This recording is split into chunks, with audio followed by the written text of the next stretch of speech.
Don't play with it, don't be dishonest. Ay, still not understanding.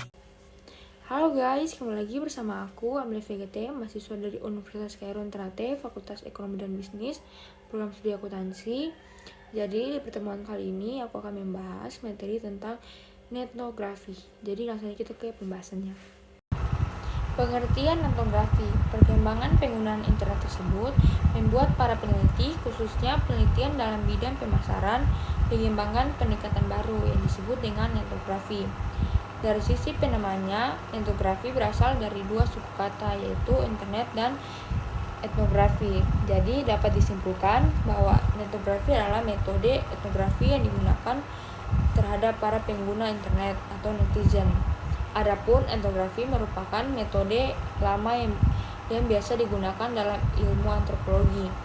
Dalam penelitian pemasaran, menurut tujuannya, etnografi dan etnografi memiliki kesamaan, yaitu untuk memahami perilaku masyarakat atau pasar. Tetapi yang berbeda adalah objek kajiannya. Jika objek kajian etnografi adalah masyarakat atau citizen, sedangkan objek kajian etnografi adalah masyarakat internet atau netizen. Etnografi adalah metode penelitian yang digunakan untuk mengeksplorasi interaksi sosial yang terjadi dalam jaringan sosial online, seperti media sosial, forum diskusi, atau komunitas online. Etnografi diperkenalkan oleh Robert Kozinets pada tahun 1998 yang didefinisikan sebagai the study of social network through online interaction. Menurut para ahli, metode etnografi memiliki beberapa karakteristik khusus yang membedakannya dari metode penelitian lainnya. Beberapa di antaranya adalah: 1. Fokus pada interaksi sosial. Etnografi berfokus pada interaksi sosial yang terjadi dalam jaringan sosial online, seperti percakapan, hubungan, dan aktivitas yang terjadi dalam komunitas online. 2. Menggunakan data digital. Etnografi menggunakan data digital yang diperoleh dari jaringan sosial online, seperti postingan di media sosial, percakapan di chat, atau komentar di forum diskusi. 3. Menggunakan metode analisis kualitatif. Etnografi menggunakan metode analisis kualitatif seperti analisis konten, analisis diskusi, atau analisis konstruksi sosial untuk mengeksplorasi data yang diperoleh. 4. Fokus pada konteks. Etnografi fokus pada konteks dalam jaringan sosial online, seperti kultur, norma, atau struktur jaringan yang mempengaruhi interaksi sosial yang terjadi. Secara umum, metode etnografi memberikan kita wawasan tentang interaksi sosial dalam jaringan sosial online yang dapat digunakan untuk memahami perubahan sosial, komunitas online, atau pola komunikasi yang terjadi. Menurut Kozinets 2010, etnografi menyediakan panduan dalam menggunakan prosedur observasi partisipasi pada komunitas online dan budaya yang terwujud melalui komunikasi melalui media komputer. Dengan kata lain, prosedur etnografi menerapkan prosedur etnografi, yaitu observasi partisipasi dengan menggunakan media internet seperti komputer, smartphone, media sosial, dan lain-lain. Dalam dunia pemasaran pariwisata, etnografi menjadi metode yang dapat diandalkan dalam memahami perilaku pengunjung, karena dengan metode ini pemasar dapat lebih memahami kondisi alami dari pengunjung aktual dan potensinya. Dengan metode ini, pemasar dapat memahami secara utuh bagaimana pengunjung menjalankan kehidupan sehari-harinya dengan melakukan kebiasaannya, bersikap, melakukan keputusan, dan lain sebagainya.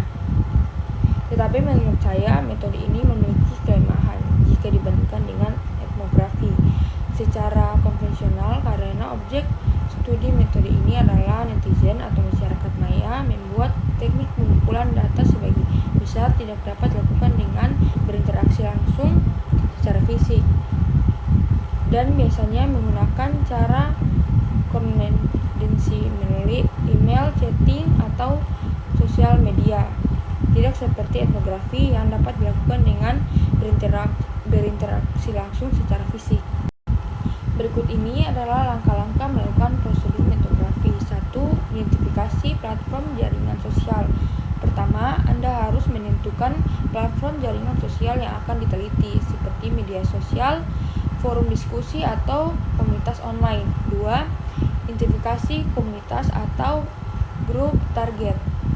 Setelah platform jaringan sosial ditentukan, Anda harus menentukan komunitas atau grup target yang akan diteliti. Ini bisa dilakukan dengan mencari kata kunci yang relevan atau melakukan pencarian di platform jaringan sosial. 3. Kumpulkan data. Setelah komunitas atau grup target ditemukan, Anda harus mulai mengumpulkan data dari platform jaringan sosial. Data dapat diambil antara lain postingan, percakapan, komentar, hubungan antar pengguna, dan lain-lain. 4. Analisis data. Setelah data dikumpulkan, Anda dapat mulai melakukan analisis data dengan menggunakan metode analisis kualitatif seperti analisis konten, analisis diskusi, dan analisis konstruksi sosial. 5. Pemetaan jaringan. Pemetaan jaringan dapat dilakukan dengan menggambarkan hubungan antar pengguna dalam komunitas atau grup yang diteliti, seperti siapa yang sering berkomunikasi dengan siapa memiliki pengaruh yang besar dalam komunitas. 6. Interpretasi dan simpulan. Terakhir, Anda dapat membuat interaksi dan simpulan dari data yang telah dianalisis dan dikumpulkan. Hasil penelitian dapat digunakan untuk memahami perubahan sosial komunitas online atau pola komunitas yang terjadi dalam dunia digital. Sebagai catatan penting, seperti metode penelitian lainnya, etnografi juga memerlukan etika dalam mengumpulkan data dan analisis, misalnya memastikan privasi responden dan menghindari data yang tidak relevan, serta tidak menghayati peraturan platform jaringan sosial yang digunakan dalam penelitian. Alat bantu tools digital. Berikut beberapa alat digital yang dapat digunakan untuk melakukan etnografi, yaitu 1. Twitter search. Alat ini memungkinkan Anda untuk mencari tweet yang sesuai dengan kata kunci yang Anda masukkan. Anda dapat menggunakan Twitter search untuk menemukan tweet dari pengguna tertentu, grup tertentu, atau tentang topik tertentu. 2. Facebook Grab Search. Alat ini memungkinkan Anda untuk menemukan postingan grup, halaman, dan akun pribadi di Facebook yang sesuai dengan kata kunci yang Anda masukkan. 3. Search. Alat ini memungkinkan Anda untuk menemukan dan postingan sesuai dengan kata kunci yang Anda masukkan. 4. Instagram Search. Alat ini memungkinkan Anda untuk menemukan akun dan postingan Instagram sesuai dengan kata kunci yang Anda masukkan. Google Images. Alat ini memungkinkan Anda untuk menemukan gambar yang sesuai dengan kata kunci yang Anda masukkan. Google News. Alat ini memungkinkan Anda untuk menemukan berita yang sesuai dengan kata kunci yang Anda masukkan. Data storage tools adalah alat seperti Google Sheets, Excel, dan lain-lain yang memungkinkan Anda untuk menyimpan data dan kumpulan data dan analisis data yang dikumpulkan. Sebagai catatan bahwa alat-alat tersebut hanya sebagian kecil dari yang ada, karena ada juga banyak aplikasi software yang bisa digunakan untuk melakukan etnografi. Juga semua alat itu memerlukan akses internet dan juga memerlukan akun yang terdaftar pada aplikasi atau software tersebut. Begitulah sekilas mengenai etnografi yang dapat saya bahas kali ini. Semoga materi ini bermanfaat bagi teman-teman.